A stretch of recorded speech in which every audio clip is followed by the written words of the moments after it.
You're listening to the Armchair GM Sports Network.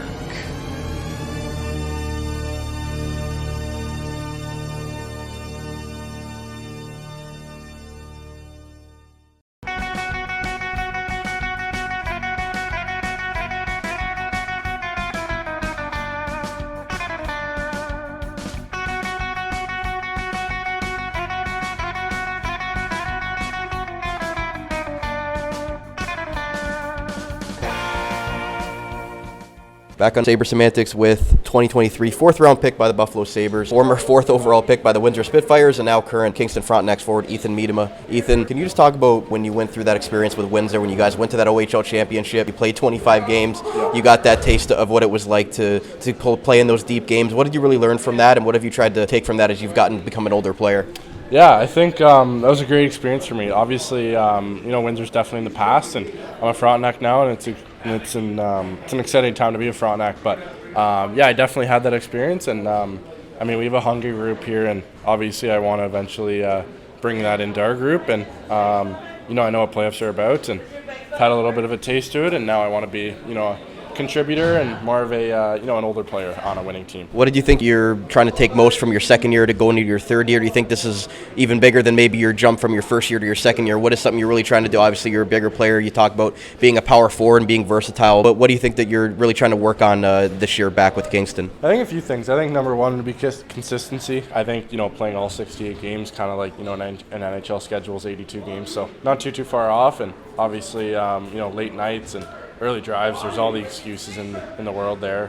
We're playing a 3-3, and but at the end of the day, all teams do it, and I think that's probably one of the bigger things. Another thing is, first to second year, but I feel there's you just gain more experience as you get older in the league, and over time, I think even as a group, I think it's just getting comfortable within a system, and took me a little bit after the trade, but like I said, I'm a Frontenac now, and I'm excited for my third year. You talked about in your draft interview this summer, you couldn't put into words what that felt like now that you've kind of had some time to reflect on that. Talked about being close to home, only 3 hours away from Buffalo. A lot of your family could come and see you play, and just reflecting on that moment, just how important was that for you, and just putting it all into perspective now. Yeah, I think, obviously it's really close to home, so I think my parents were even able to get down there to see me, let alone all the rest of America or Canada, where I could have been drafted, and they wouldn't have been able to come. So I think the biggest thing is just being close to home, and they can come down and see me whenever, hopefully eventually when I'm a Sabre. You talked about your player comparison being Val Nichushkin. Is that has anything changed from that? Is that a guy that you look at as somebody you want to be like? Yeah, I think player comparables are sometimes tough because you're not the exact same as any player, regardless of your skill level or what kind of player you are. Everyone's different, and you're your own player. But one thing with Val is he can play up and down the lineup. You've seen him in the playoffs last year versus Seattle. With Landeskog hurt, he was playing with Rantanen and McKinnon, and even earlier in the year, he's playing on the third line. So I think that's just a big thing. Is he's versatile, and like you said, that's eventually what I want to become, and a player that can play in different situations, whether I'm on higher in the lineup, lower in the lineup, and contribute in whatever way the team needs me to. I saw you at Sabres Prospect Challenge. Obviously, that was a good experience for you. Got to get in some games, and just putting on that NHL jersey and feeling like you're in some sort of NHL competition. What did Seth Appert and the coaching staff really tell you down there, and maybe even Don Granato and the NHL coaching staff as well, about what they want to see from you this year, and just what you took away from that as motivation as you came back to junior hockey? Yeah, both of those coaches are awesome. They're always on the same page, and always in meetings together, always on the same page, always reiterating the same, info to the players. And those rookie games were unreal. Like putting on the Sabres jersey, I think it's the nicest jersey in the league. It's a little bit of a bias, but sweet jerseys, and putting that on for the first time when I was drafted. But getting into a game is something different, and I think the biggest thing they want me to work on is just, again, being consistent and always pushing the pace here. I think, sometimes you got NHL camp and you're kind of working super hard and trying to stay up to NHL pace, but also bringing that NHL pace back to junior so you can, I don't want to say dominate, but at the end of the day, you want to be able to be an impact player that's, tough for other defenders to handle. And hard to play against. It's okay, you're on a Sabre show right now, so we agree with you that the jerseys are nicest. But last question for you. You guys missed out in the playoffs by 1 point last year. Just how motivating is that for your group? You got a young group here that's looking to take that next step, and not just you, but the rest of this group under Luca Caputo, former Niagara Ice Dog 50-goal scorer, hit that back here in Niagara, and you've obviously close to Buffalo. Got some people probably watching you for the whole season, and you guys wanting to prove that you're a competitive team again in the Eastern Conference in the OHL. Yeah, like I said with the first question, we're a hungry group, and obviously being out by 1 point, hurt because I gained that experience in my rookie year playing 25 games in the playoffs, and playing 0 last year wasn't what I wanted to do, but it happened and it's over with.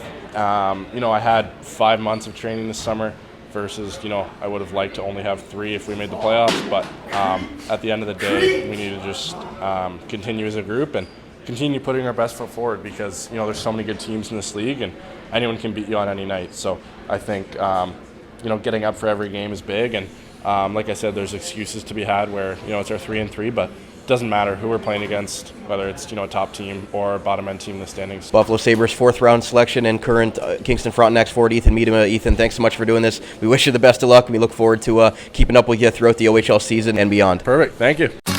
J&L Flooring is Niagara's specialty flooring and design company. They take great pride and provide elite customer service and support. With a beautiful showroom, great pricing, and a wide variety of truly unique products, J&L Flooring is your specialty flooring and decor boutique shop. All of their products are environmentally friendly and responsibly produced so you can feel good about your flooring choices. Their goal is to build authentic relationships based on honesty and integrity that they foster with respect and authenticity.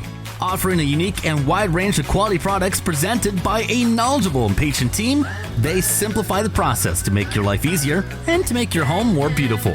Visit them at 4424 Montrose Road in Niagara Falls or find out more at jnlflooring.com. If you think you can get a better deal anywhere else, you don't know Jack at J&L Flooring. You're listening to the Armchair GM Sports Network, the Niagara region's best local source for North American sports podcasting coverage. By sports fans, for sports fans.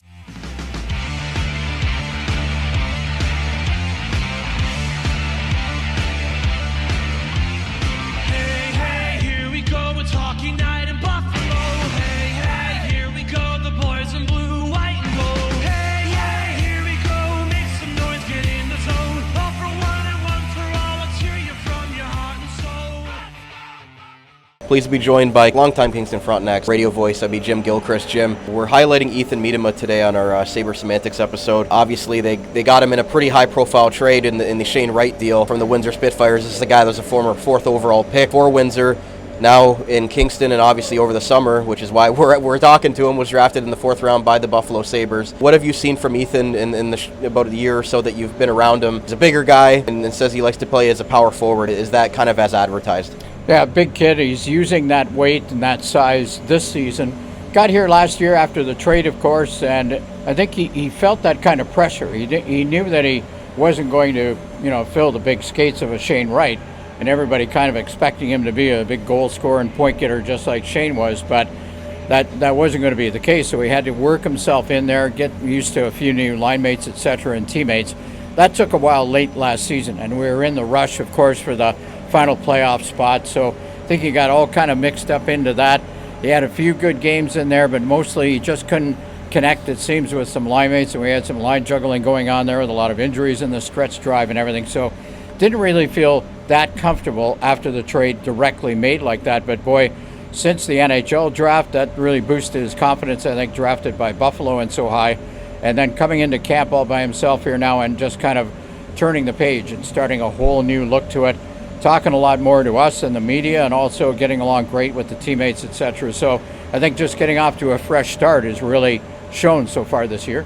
What is he like off the ice? He seems like he's a pretty personable guy, just from talking to him for a few minutes. Doesn't mind speaking to the media, like you said, maybe getting a little bit more comfortable in that regard. Obviously, when you go to the NHL draft and you got all that media attention, maybe you have to learn pretty quick. But maybe have you seen something different since he was drafted, or since he came back from the Buffalo Sabres Prospect Challenge at all? Yeah, a lot more relaxed with us and talking a lot. He was last year when he came to us, but I think he was, again, feeling kind of that pressure from everybody. So this season coming in, all that's gone. So starting off with a whole new slate. And I think, as I say, I think that really boosted his confidence. And it's showing that way, too. And he's kind of a leader in the dressing room. So I hear that he's kind of helping the rookies along quite a bit there, too.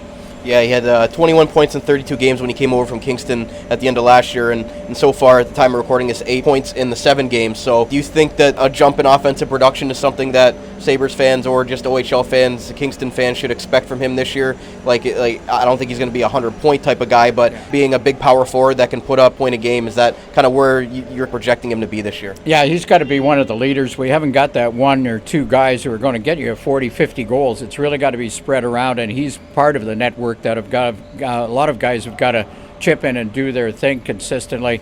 So I think he will. And also another part of his game that I think he'll really increase and has picked up so far this year is just using that big size of his. He's thrown around some good checks, so he's going to use that too.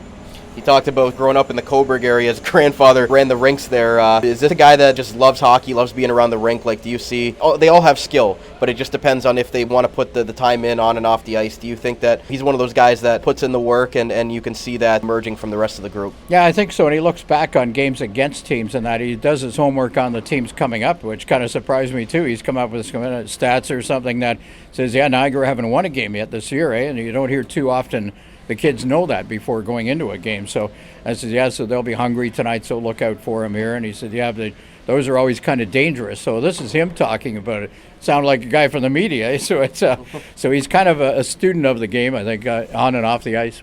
And lastly, Kingston missed out in the playoffs by 1 point last year. Do you think that Ethan and maybe some of those guys we talked to him, he's really focused on, he talks about, I'm a Kingston Frontenac now. He really doesn't want to talk about that time in Windsor, even though he went to the OHL championship with them. Wants to talk about this team, and he's really excited for it. So do you think maybe missing out by 1 point and having this young group that's trying to build back up the standings is a good thing? Yeah, that's something that I think Luke and his coaching staff have really kind of plugged the guys into too, to get that fresh in their minds that we just missed out there last year. Let's not repeat that. Let's make sure we're not out by a point here this year. Longtime radio voice of the Kingston Frontenacs, Jim Gilchrist. Jim, thanks so much for doing this, and probably catch up with you again later in the year to see how Ethan's doing.